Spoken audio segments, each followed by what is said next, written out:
Pirma vieta. Na štai, mes ir pirmoje vietoje.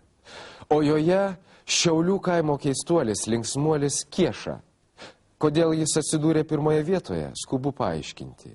Jo skambus juokeliai internete puikuojasi jau senokai. Tačiau būtent dabar jaunimas ir ne tik jaunimas kasdieną peržiūri vyriškio talento akimirkas. Todėl Nuodėmių 10-ko komanda net nuvyko į jo gimtąjį Žeimių kaimą Šiaulių rajone. Ir ten rado kai ką labai įdomaus.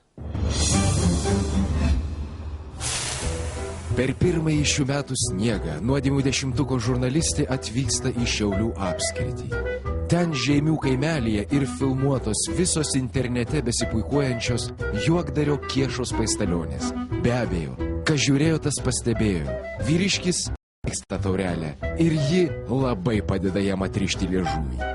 Kol pradėsime pasakojimą apie Kęstutį Navicką, liaudyje žinoma kaip Kiešą, žvilgtelkime į jį išgarsinusias kelias šėliones internete.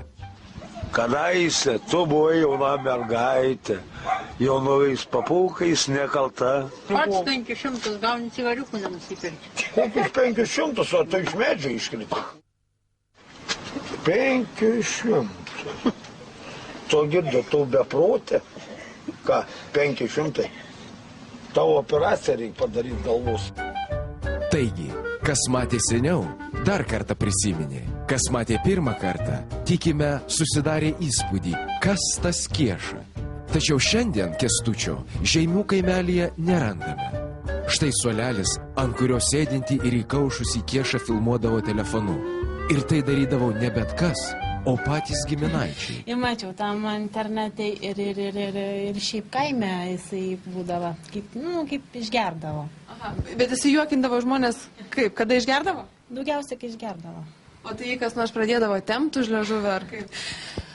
Jį pradėdavo erzinti, tempt jisai ir jam užeidavo, visi juokdavosi iš to, jisai dar daugiau ir duodavo tų savo juokelių.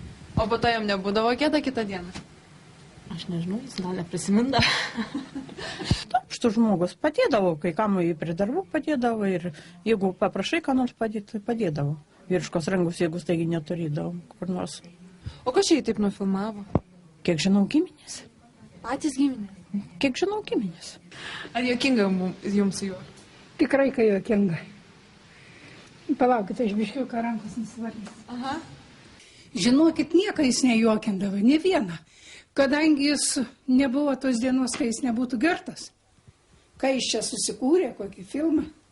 Nežinau, ar girdėjo, ten yra internete įdėti filmukai apie jį. Tai jisai čia iš viso kaip Šiaulių įžymybė jūsų, kaip juokdarys. Taigi, čia matyt kažkas ant juoko.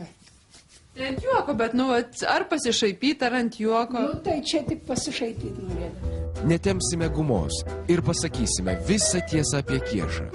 Šie vaizdai filmuoti jau prieš kelis metus.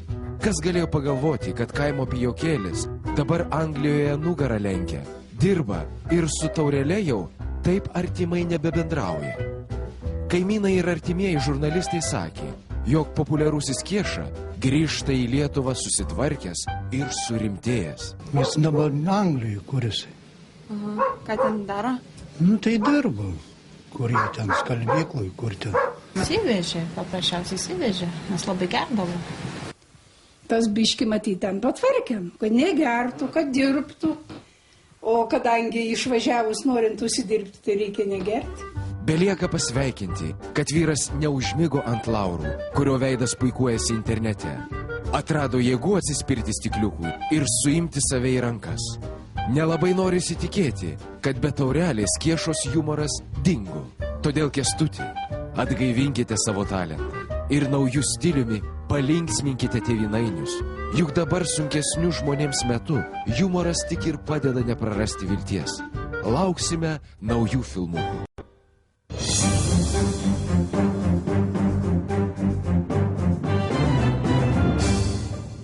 Kągi, šiandien viskas. Baigėsi mūsų linksma valandėlė. Manau, kad tikrai smagiai praleidote laiką, bei šiek tiek sužinojote daugiau apie Lietuvos keistuolius ir linksmuolius. O aš atsisveikinu su jumis ir kaip visada palinkėsiu, mielieji, gyvenkime be nuodėmės. Malonaus jums vakaro su TV3 ir laukiu visų kitą sekmadienį. Sudie.